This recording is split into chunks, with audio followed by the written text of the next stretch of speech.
to the harbor. Harbor freight. Oh yeah. Okay. I gotta park. I'm just gonna. Yep, that'll work. It's only sticking out halfway through the aisle.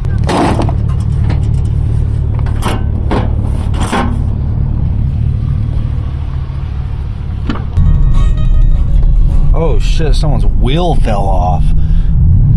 Oh, your wheel fell off. Damn, bro, you can't park there. Holy crap. Well, this is how my luck goes. We get all the way out here. Guess what? Motherfucker. And the thing, we're in a hurry. Yeah. Oh, man. Alright, finally made it home, man. What a freaking journey, dude. Of course, my luck, I'd get a flat tire. But we made it back, and we picked something up.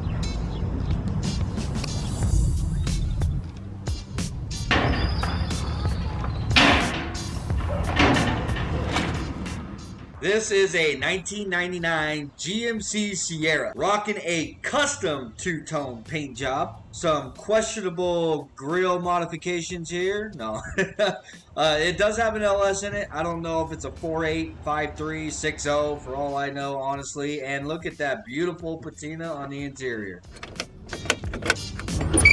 We are not doing much with that thing today other than just picking it up, setting on the side of the house for now. We'll pick back up on that at a future date. I'll let you guys know exactly what it is it's doing here. And believe me, it's gonna be very short-lived. It's not gonna be around for very long. Now, I guess I have things I need to do to the CRV. So I went for a drive in the CRV. I had to go and do a couple of errands. So since I had the trailer hooked up to the Suburban, I was like, screw it, I'm gonna take the CRV.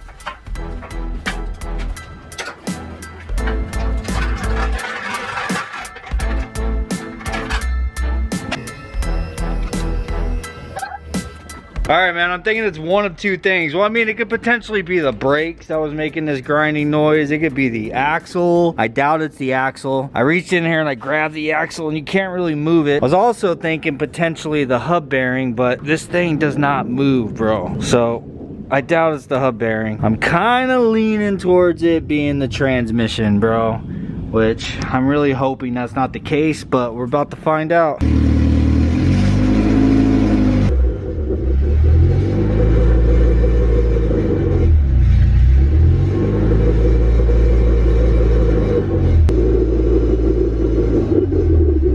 You know what? I bet it's the drive shaft. Like the carrier bearing or whatever it is that these things have. Yeah, man.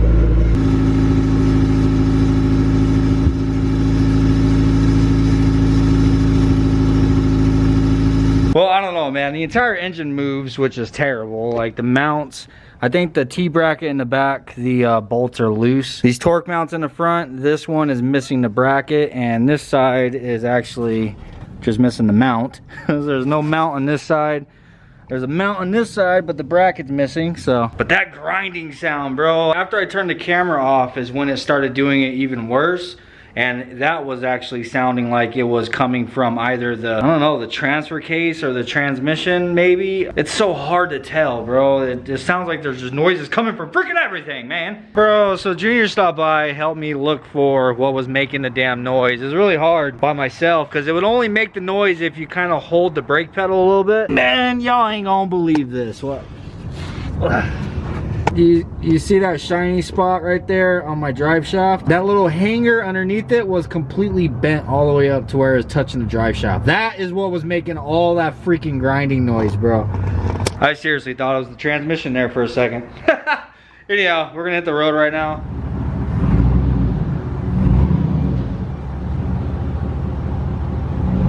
I'm not gonna lie, man. I was worried that it was the transmission on the CRV. So, we got another transmission.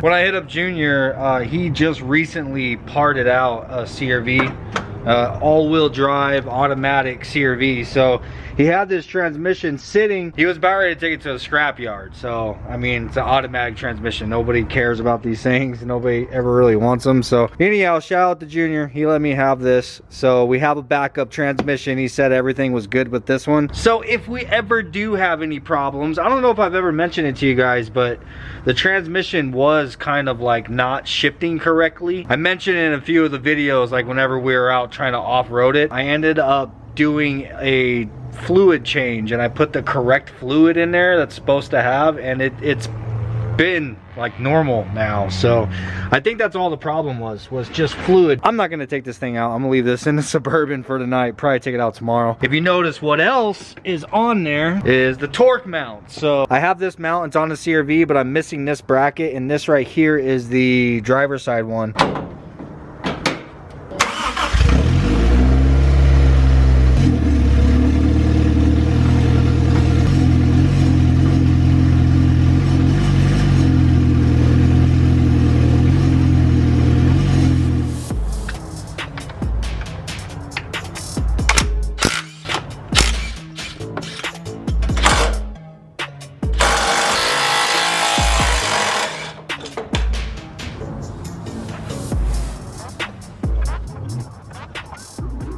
These did not want to come out of there, bro. I'm gonna go over there and actually clean all the rust off the threads at least. Maybe spray some WD-40 on it, because I tried to strip them, taking them out. Hopefully I can get it to grab enough to put back in. I don't know if I have any more of these bolts.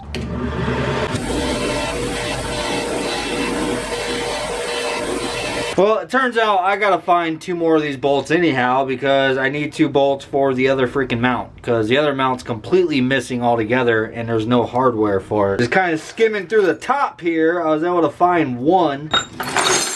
Have to freaking dump it.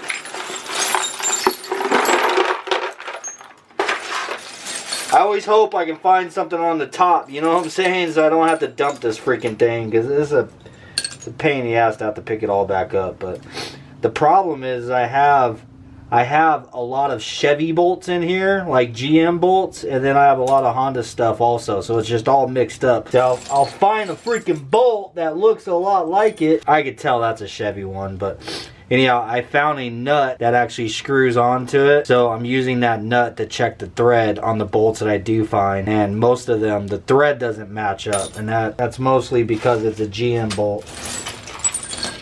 Oh, I think we got a winner right there. Nope. I thought that was it. Ooh, what was that? Bang, bang. Hell freaking yeah. So now we got 2 more for a total of 4. I'll pick that up later. Screw it. Double, double, double, double, double, double, WD. Yow!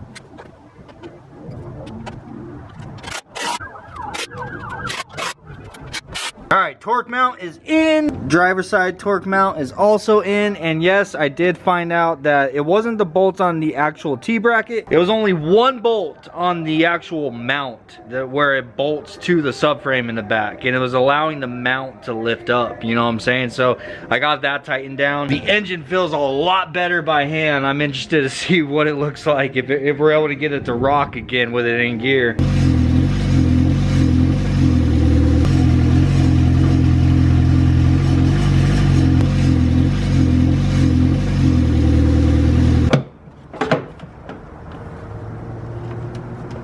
Bro, this thing's not gonna know how to act. So I got the intake box back on. I also went over the intake manifold bolts. Not only were they loose, but there was 2 of them missing. So went through our pile of bolts in there, found a couple of 12s put in there. Got the intake manifold bolts all tightened up, so that should hopefully fix our vacuum leak that we've been having. Got the air box on, added 2 mounts, tightened up that mount in the back. I topped off the coolant also, it was a little bit low. Holy crap, dude, this thing is idling at like 900. It has literally never idled this low before.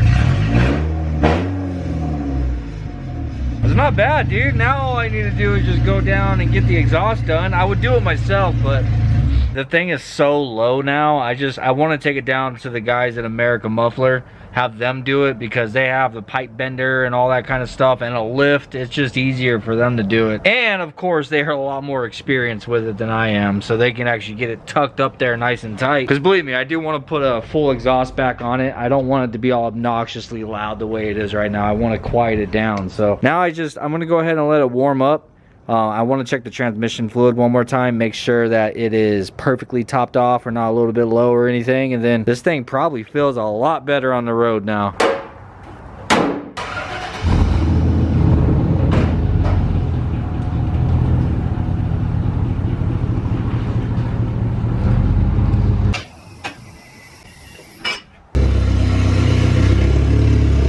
I can already tell a big ass difference in just the engine mounts.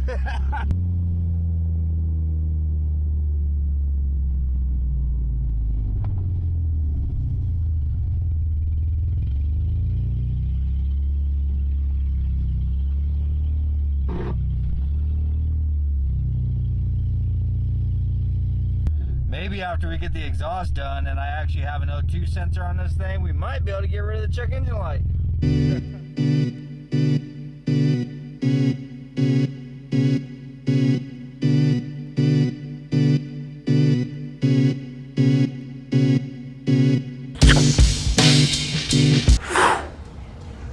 What are you doing? Uh-oh. Uh-oh. He's like, I'm getting out of here, leave me alone. Well, currently Easter Sunday. Hope you guys had an amazing Easter. We did, right? Did we? It had a day. Yeah, it was a day. Drama, bro, drama. Anyhow, we are going to be switching gears from the CRV over to the hatch. I know you guys are probably excited to hear that, but I'm wanting to mess with this thing a little bit today. I need to start diagnosing it and figuring out exactly what's wrong with it. We're not doing anything major today. I just want to try a different battery to see if voltage is possibly my problem and do a compression test. Oh man, looking pretty slow. Slow? Slow, man. Gotta get a gap. I ain't gap by shit. My CRV will beat that thing.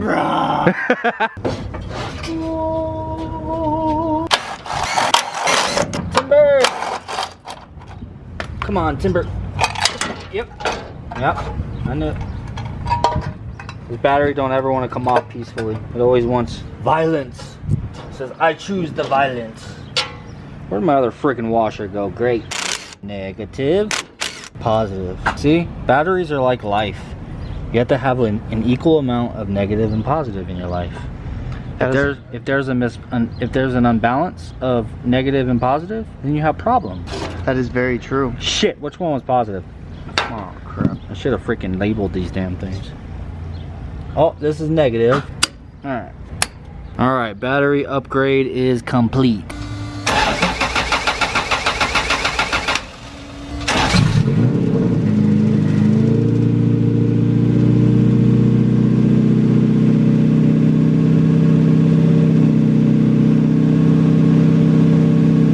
Well, she starts up, but it's once she warms up. That's the question. I'm gonna add a little bit of oil. It's like a half a quart low right now. And I need to top off the coolant and see if it'll take any coolant. Probably some brake fluid. I mean, if she acts right, we might pull it out and drive it up and down the street. I just can't do it with the battery like that.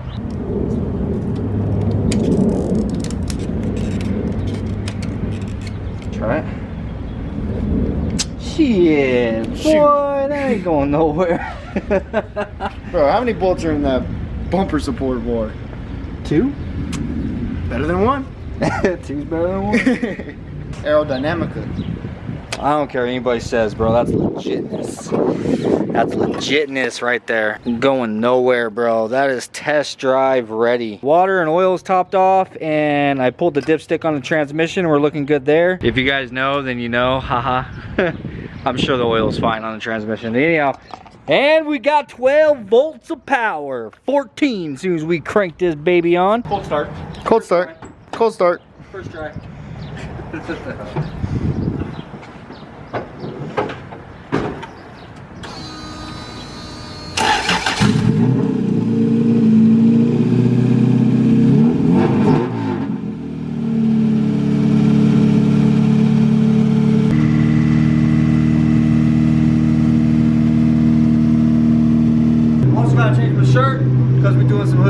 Honda shit.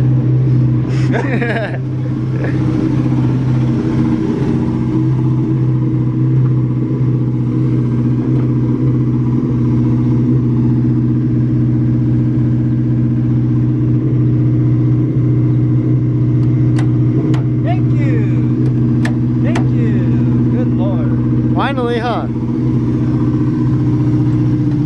already don't sound good though.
It looked amazing, bro. Hop in the passenger seat. Let's go down to Canada. I bet.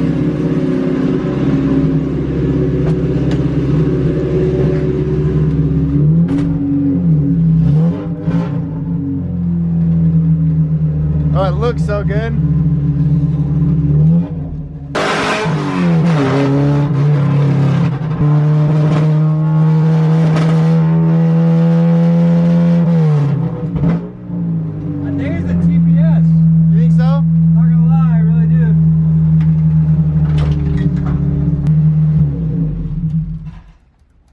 That wasn't it. Oh, yeah, no, I could tell when you were coming down the road that you were getting it. Like when I went down this way and came back, like it engaged in the VTEC and just smooth, bro. Just like, dude, like Khaki used to feel. Yeah. You know what I'm saying? And then I don't know. I've tried a different TPS before. I'm not gonna lie, like that seems to me like TPS, bro. I know. It seems like it's worth a try. God damn. I forget how hard it is to get out of this thing. Oh, I know. Passenger side is way worse than the driver's side, bro. Yeah, especially when there's something right there you can't hit. Look at me trying to reach it in the bottom of my head. That's funny. Haven't driven Khaki in a minute. Bro, we need to get back on these cars. Bro, so much dust. So much dust inside was just like when I... So much dust on the outside, I was getting all kicked up. Oh my god, it was so bad. Maybe it just needs to be calibrated, who knows? No, I've already calibrated it. And Curly did too when he was here. But I feel like, I don't know, I feel like if the TPS was bad, Curly would have known. Yeah. You know what I mean? Well, pull the TPS off of Creamy. What the hell?